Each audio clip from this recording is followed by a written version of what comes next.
Fire crews have been on scene here in Old Town for more than 2 hours now. The fire has since spread to multiple adjacent buildings. Something notable about this Equal Rights Amendment is the large number of co-sponsors. If you look at the fine print, you'll see senators and representatives supporting it from all corners of the state, from Kittery to Calais. So parts of the border are more isolated than others. I'm standing in Baileyville right now, but behind me across the railroad tracks is Canada. I'm told there's a train that comes through here 2 or 3 times a day. Thank you. Thanks, JR. I made it. So everyone keeps asking me what it's like rappelling down this 100-foot building, and I can say it actually wasn't quite as bad as I thought it was going to be. The city manager says she believes this was originally intended more for magazines, but it could have applied to novels too, meaning books like this would have to be covered.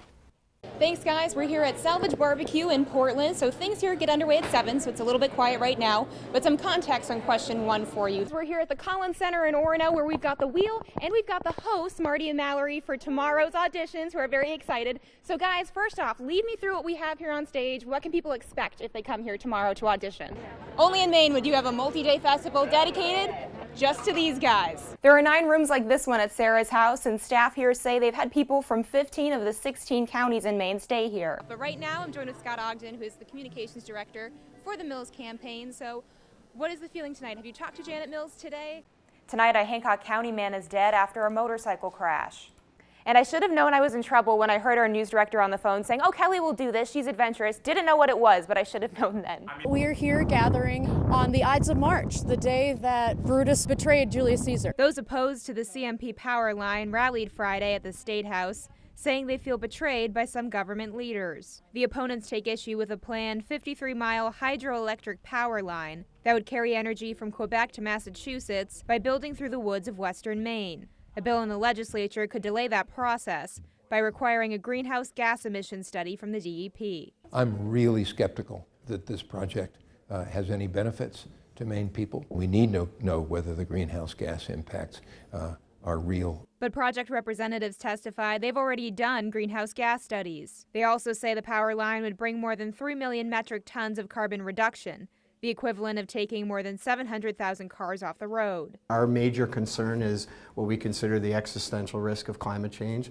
and any delay in this project coming online is critical. Others favoring the CMP transmission line say they are against the bill because it needlessly delays approval from state agencies. This bill circumvents that insulation for one project and one project alone. That's a problem. Some lawmakers are undecided on the bill for the same reason. I think we need to be careful that we don't add additional standards at the last minute, especially if that information is already available in the file. But those against the power line believe it's not as green of a deal as project leaders say. It would be shifted power that Hydro-Quebec is giving to other markets to meet clean energy goals. It would have to be new power. And they're calling on Governor Janet Mills to take another look at her support for a line that would go through an untouched piece of Maine. It's the doorstep to the North Maine woods.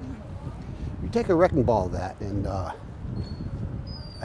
that's going to be your legacy.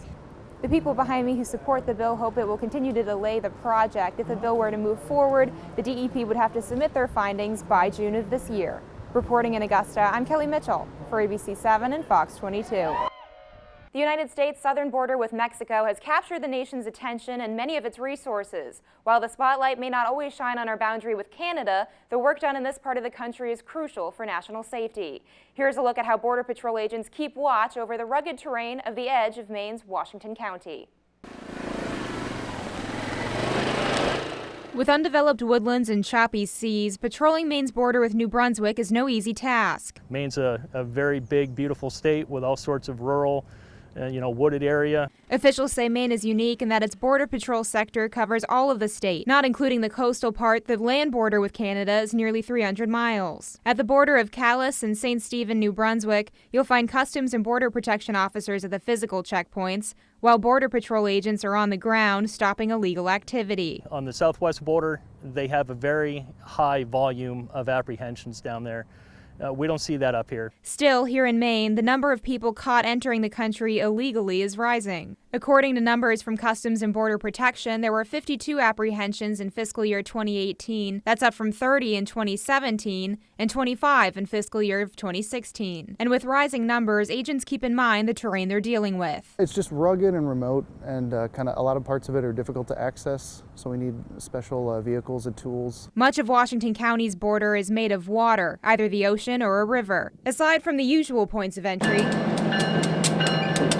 officials say there are 3 train crossings in the Greater Calais area that don't have an official checkpoint. So parts of the border are more isolated than others. I'm standing in Baileyville right now, but behind me across the railroad tracks is Canada. I'm told there's a train that comes through here 2 or 3 times a day.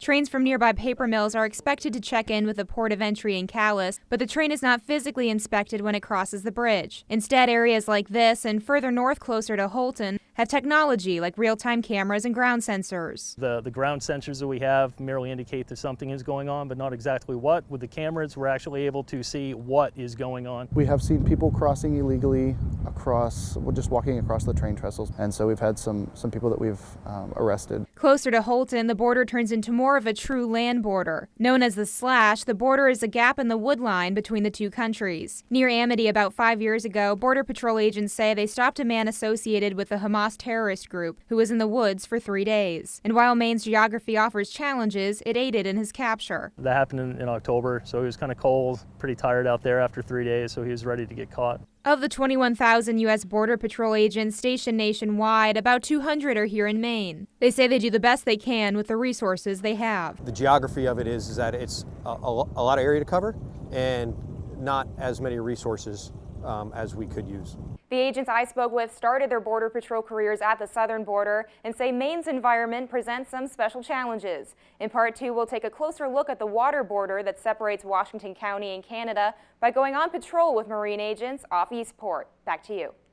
Only in Maine would you have a multi-day festival dedicated just to these guys. You won't leave here hungry, that's for sure.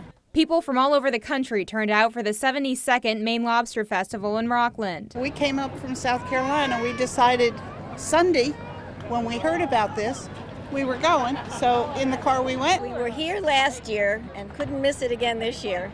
We already ate our lobster roll. Along with the, you guessed it, seafood vendors, there's carnival rides, artists, and cooking competitions. Organizers say more than 100 vendors attended this year, including some from as far as Florida. We give all of the money back to the community above and beyond our operating costs. After some controversy last year when the Sea Goddess lost her title over posts online, organizers say they've made positive changes. Some of the littlest lobster lovers agree a good time was had by all. So I am at this lobster festival, having a great time. And what are you guys going to eat today? Fish and chips. For those not looking for whitefish, we're told the festival serves between 15 and 20,000 pounds of lobster. I got to meet one of them while setting up a camera shot. Kelly, I'd like to introduce you to Marcus. This is Marcus the lobster. The verdict is still out on why that lobster was named Marcus, but we know why people keep coming back. The community all comes together. All the people from the greater Rockland area step up and they welcome the world. Reporting in Rockland, I'm Kelly Mitchell for ABC 7 and Fox 22.